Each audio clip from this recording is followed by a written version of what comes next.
recording. There we go. Okay. Should we do it again? No, it's fine.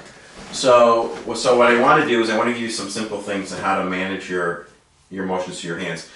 You can use either hand. Okay. Each finger represents a pressure point. And what we know is that when you have a physical emotion, there's certain physical characteristics, like when you're angry, you have a tendency to want to make a fist. So if you can short-circuit those physical abilities to do those things, you have a tendency to short-circuit those feelings and those emotions. So I'll send you a chart on this if you don't remember it. So you can take either hand, and we'll start with the pinky. The pinky is used for anger. Okay? It's of the 5 fingers, the only one you're going to pull down on. Okay? So if you're feeling really angry, pull down on your pinky, hold it, and try and think about what's making you angry until it dissipates. Okay? Ring finger is sadness, and you're going to squeeze them, you're going to cradle them in your fist. So when you're sad, squeeze it. You'll have a tendency to dissipate it. Your middle finger is panic. Okay. Index finger is fear. And this one is worry. This one's genetic. What do you do when you're a little kid? You suck your thumb. Do you want to know how long I sucked my thumb till? You still sucking it? No, not that bad, but probably 5th or 6th grade. Okay. And I mean, even in vitro, you see fetuses sucking their thumbs, relieving, actually experiencing the stress from their mom. And so one of the things we know is that when you're in a stressful situation, you know all about your amygdala and all that kind of stuff, and releasing cortisol and adrenaline. There's a way to counteract that, and obviously the way to counteract is you want to reduce or release a ton of oxytocin into your system. So there's a simple pressure point in your body that'll activate your pineal gland and your pancreas. And so what you do is simply this. It just band right across here. Sometimes they actually use it to have somebody self-induce themselves into a hypnotic state. So you find yourself really stressed out and maybe you're a little short with your temper, or you just need to chill. Real simple. I'll have you do it now. I'll show you and then I'll have you do it. 2 fingers, 3 fingers, 1 finger, I don't care. I usually use 2. And you're going to trace the infinity sign, the sideways 8, which is also known as a Lamont skate. The width of your eyes right above your eyebrow. So it's like this, with your eyes closed. So I'm going to have you do that right now, 30 times.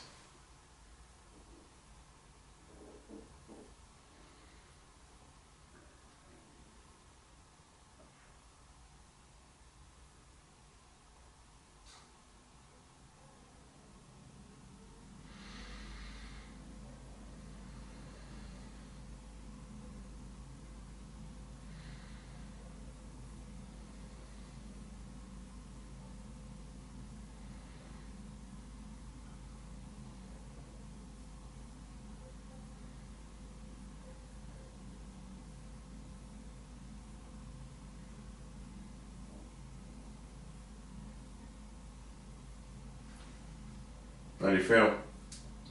Good. Good? Okay. So I'm going to ask you now to think about where you are on a scale of 1 to 10. Originally you were a 6, thinking about alcohol and sugar and how it makes you feel. Where do you think you are now?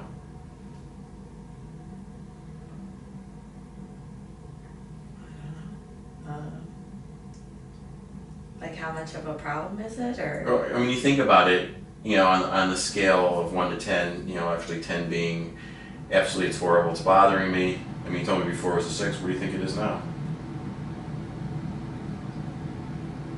Maybe a 4.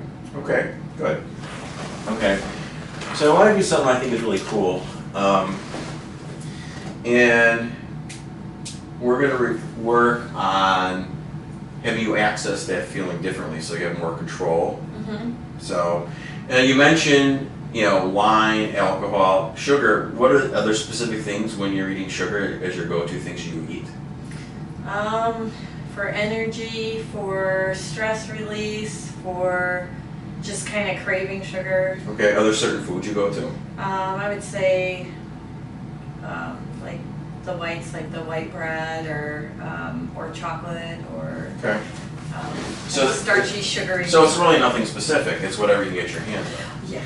Okay. Okay. So here's what I want you to do. All right, I want you to focus your attention on the light. I'm gonna move the pen, and I want you to focus on the light. I want you to move your eyes, not your head. Okay. Okay? And as I begin to move the light, I want you to think about the feelings you have when you're drinking alcohol, sugar, and how it makes you feel, and maybe more importantly, how it makes you feel afterwards. Good.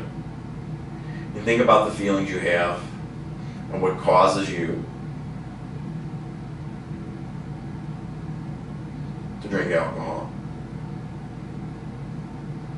eat sugar. What need is it fulfilling?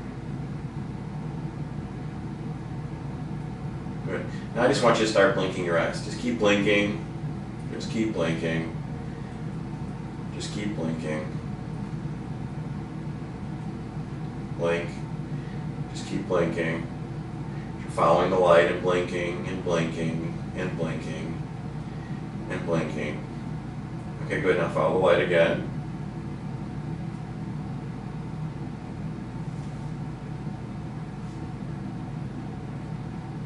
Good. Now I want you to close your eyes. I'm going to touch you in the nose with the pen.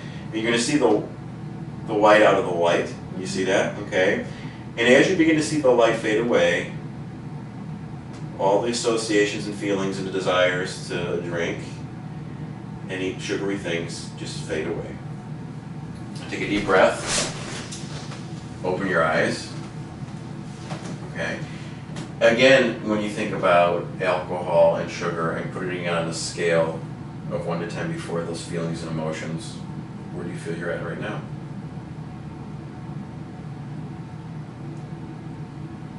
Right now I would probably say 0. A 0? Okay, good.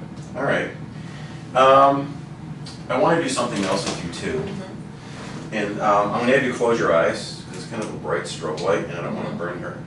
You don't have epilepsy, correct? Correct. Okay, that's good to know. That's the last thing you want to do is induce some epilepsy. Yes. So I just want you to relax. Okay. And as you relax, I want you to really think about drinking alcohol and eating sugary foods like white bread and chocolate. I want you to imagine yourself right now with your favorite alcoholic drink, and there's a lot of it right in front of you. And as you do, I want you to begin to drink and just drink and swallow, and then on the other hand, you're shoveling in bread and chocolate and candy, and I just want you to be filling up your mouth. And while you're doing that, your children are just sitting there watching you. They're watching you just shove chocolate and candy and all kinds of crap in your mouth, and they're watching you drink. And I want you to fill up your mouth with candy and bread, really fill it up, and then I want you to swallow it. And then I want you to do it again. Fill it up and swallow it. And I want you to now just fill your mouth up with your favorite wine or your favorite alcoholic drink and just taste it and swallow it, and then you just keep drinking and drinking, and then the other hand shoveling. Just fill up your mouth with candy and bread and anything sweet and white bread and anything that is sweet, and you're just shoveling it in your mouth and you're swallowing it. Now do it again. Just keep filling up your mouth with it and shoveling it in and swallowing it and filling up your mouth and just swallowing, and your kids are just watching you with disgust on their face, not feeling really good about it, just it's disgusting, and you're doing this right in front of your kids and they're watching you do this, and you're just filling up your mouth and swallowing it, and now just let it go. Let the feeling go. Good. Good. And I want you to try to bring up that feeling and see if you can bring it back up again. Relax, good.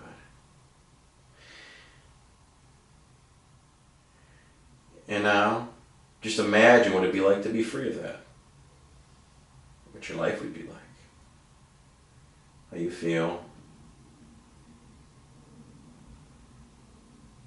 Free of the grips of alcohol and sugar. Clear in your mind and your thinking. Feeling really good about yourself.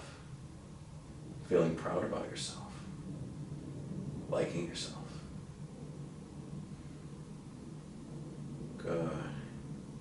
and just thinking good feelings, happy feelings. Looking forward to the things you do with your family, your kids, looking forward to enjoying yourself. Knowing you're worthy of a great life. You're worthy of great things. Good. Take a deep breath in. Relax. Open your eyes. How do you feel? Good. Good. What was the experience like?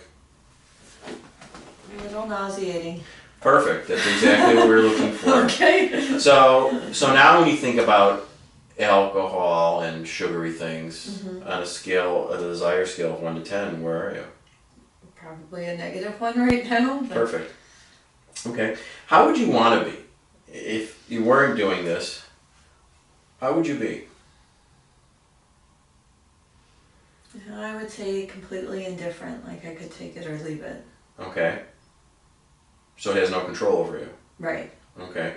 And what would that do for you? I wouldn't have to think about it. Okay. I could enjoy it if I wanted, but then didn't feel like it was taking over. Okay. Okay. All right, why don't you close your eyes again. And I want you to imagine what your life would be without the desire for alcohol and sugar.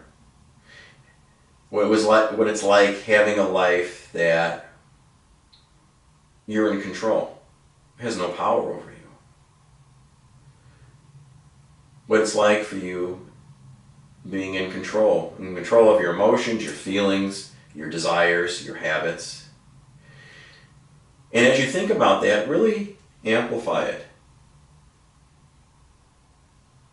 Make it powerful. Maybe double it in size.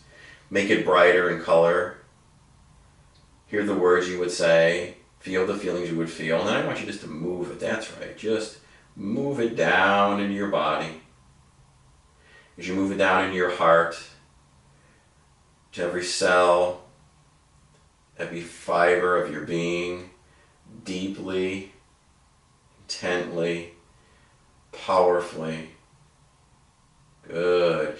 And then it moves over to every part of your mind, your body, and your spirit, completely and wholly, permeating every cell of your mind, body, and your spirit. Good. And just having good and great feelings, powerfully in control, happy, enjoying the great things and the blessings you have in your life, your family, your career, and most importantly, yourself. Just feeling good, feeling great, feeling amazing.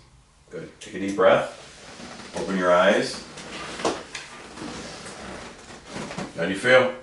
Good. Good. Good. And on a scale of 1 to 10, where are you? Neutral, 0. Good. Okay. Good. Excellent. That feeling should continue to grow and get better.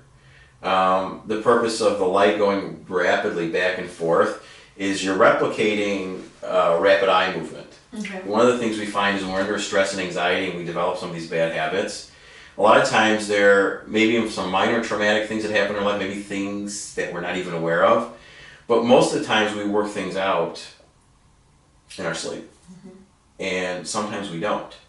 So we find if we can replicate that rapid eye movement, your mind steps past it. When we have an experience that's negative, whether it's from our past, well, it's always from our past. The difference being is if you have something negative happens to you from the past and you see it as a memory, you see it from out here as something that's happened to you. When you experience a negative habit that's relieving some kind of stress or anxiety, you're re-experiencing something as if it's already happening now in the present moment. So stepping past that and letting your minds begin to process it allows us to step past it. Does it make sense? So I'll email you the hand chart. It works really well. Okay. I'm training Danae how to use it all the time. This is a wonderful tool. This I do all the time. Okay. And like I said, I use it for people to help them self-induce themselves into a hypnotic state. Might be a good thing to teach your kids too, how to help them manage their states. Questions? I don't think so. No? Makes sense. Mm-hmm. Do you feel differently now than when you first came in? Yeah, I would say so. Good. Okay. If you have any questions about any of it, let me know. I will. All right. Let me turn this off.